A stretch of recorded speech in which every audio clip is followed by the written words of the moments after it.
Assalamualaikum warahmatullahi wabarakatuh. Kali ini kita akan belajar bagaimana cara mengolah data menggunakan SPSS. Di sini saya menggunakan aplikasi SPSS versi IBM 25. Untuk olah data yang akan kita pelajari yaitu yang pertama, uji asumsi normal. Untuk yang kedua, penyusunan model regresi. Ketiga, untuk signifikasi model. Yang keempat, R-square. Pertama, kita buka terlebih dahulu aplikasi SPSS.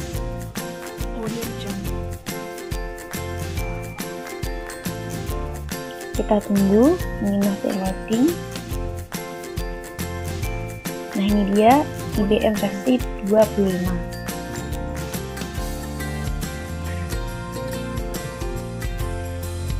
Nah, jadi seperti ini tampilan SPSS versi IBM 25. Perhatikan juga ketika kita membuka aplikasi SPSS ini akan bertemu dengan dua layar. Layar pertama dan layar kedua. Untuk yang pertama, layar pertama seperti garis-garis tampilan di Excel.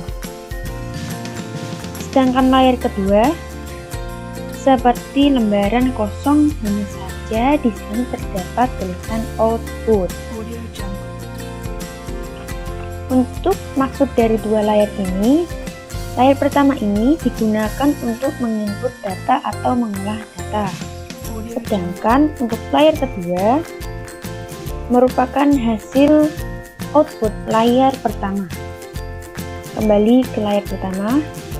Di dalam layar pertama terdapat dua lembar kerja, yaitu data view dan variable view. Untuk data view adalah tab sheet yang menampilkan nilai data yang sebenarnya atau label nilai yang didefinisikan. Sedangkan variable view adalah tab sheet yang menampilkan kamus metadata di mana setiap baris mewakili sebuah variabel dan memperlihatkan nama variabel, jenis data, lebar cetak, dan berbagai karakteristik lainnya. Sebelum menginput data, kita diharuskan membuat variabel terlebih dahulu. Bagaimana sih cara membuat variabel data itu? Nah, di sini saya akan memakai contoh variabel promosi dan penjualan. Ya, kita langsung saja copy.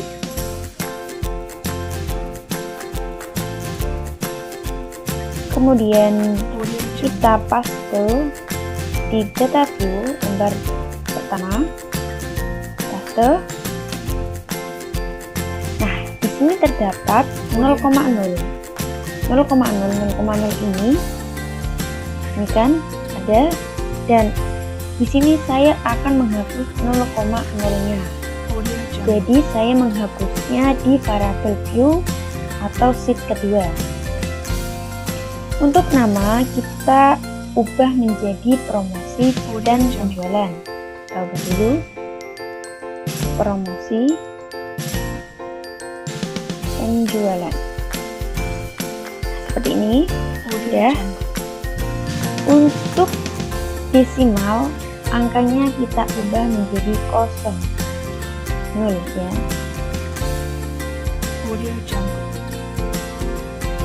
Dan yang lain kita abaikan saja.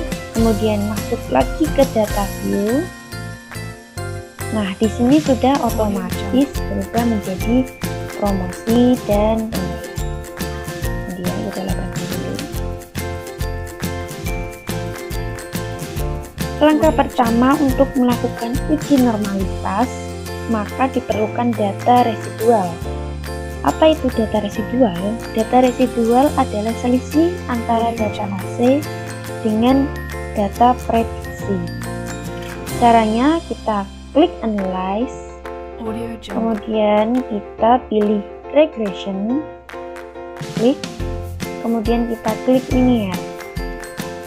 Nah, seperti ini. Baik, jika kita sudah mempunyai dua variabel, yaitu variabel promosi dan variabel penjualan, Kira-kira mana yang mempengaruhinya? Promosi mempengaruhi penjualan atau penjualan yang mempengaruhi promosi? Jadi di sini promosilah yang mempengaruhi penjualan. Di mana yang mempengaruhi kita sebut sebagai variabel independen. Karena dia berdiri sendiri, tidak terpengaruh apapun. Sedangkan variabel yang dipengaruhi yaitu variabel penjualan. Kita sebut sebagai variabel dependen. Kemudian kita masukkan penjualan ke variabel dependen. Kita masukkan klik, kita masuk, dan promosi kita masukkan ke variabel independen. Klik, kita masuk. Nah, untuk selanjutnya kita harus memastikan metode atau metode yang kita gunakan, opsinya adalah enter. Nah, sudah enter ini, kemudian kita pilih save. Terus unstandardisnya harus tercentang. Ini saja, ini tidak usah. Lalu klik continue. Ya, seperti itu. Lalu kita klik OK. Nah, di sini sudah muncul data residualnya. Kemudian kita akan melakukan uji normalitas. Sebelum itu, kita harus menghapus terlebih dahulu data outputnya. Kita hapus terlebih dahulu agar tidak membingungkan saat melakukan uji normalitas. Kita langsung hapus. Nah, sudah terhapus. Oke, lanjut. Kita kembali ke gambar pertama. Lanjut, cara melakukan uji normalitas. Pertama, kita klik analyze. Nah, sebelum kita klik analyze, di sini sudah ada residualnya ya, hasil residualnya. Setelah itu kita klik analyze. Terus kedua, klik non-parametric test. Kita cari non-parametric test. Mana ya? Ini.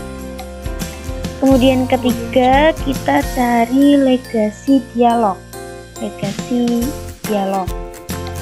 Selanjutnya, terakhir pilih sampel KS. Nah, perhatikan di sini ada tulisan sampel Kolmogorov. Kemudian masukkan ke data baru yaitu data residual. Ini data residualnya. Kemudian test distribution kita centang, normalnya kita centang. Setelah itu kita masukkan data data residualnya ke test variable list. Masukkan. Setelah selesai, kita klik OK. Nah, seperti ini. Kemudian muncul di output paling bawah dia nilai signifikansi adalah 0,2. Ini dia nilainya. Nah, kemudian bagaimana cara mengujinya? Data residual berdistribusi normal. Jika nilai signifikansinya lebih dari alfa yaitu 0,05, jadi variabel X dan Y yang tadi itu terdistribusi normal. Nah, kita langsung ke tahap kedua, kita melakukan analisis data, yaitu mencakup penyusunan model regresi, kedua uji signifikansi model, dan terakhir adalah R-square.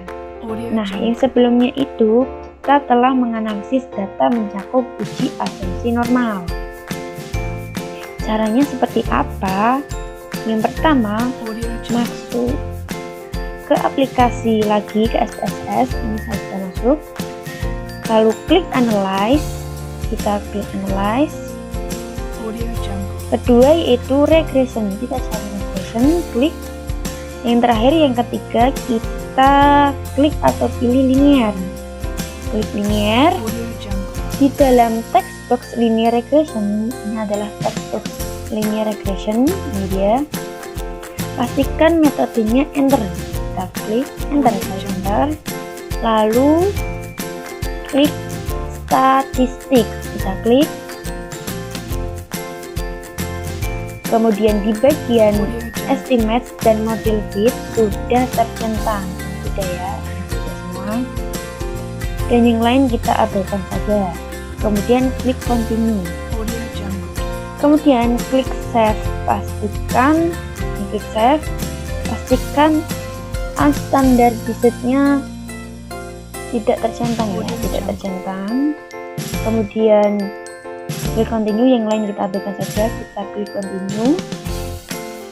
Dan yang terakhir kita klik option untuk entry-nya ini kita tetap saja 0,5 karena apa? Karena kesalahan error di penelitian ini sebesar 0,05%.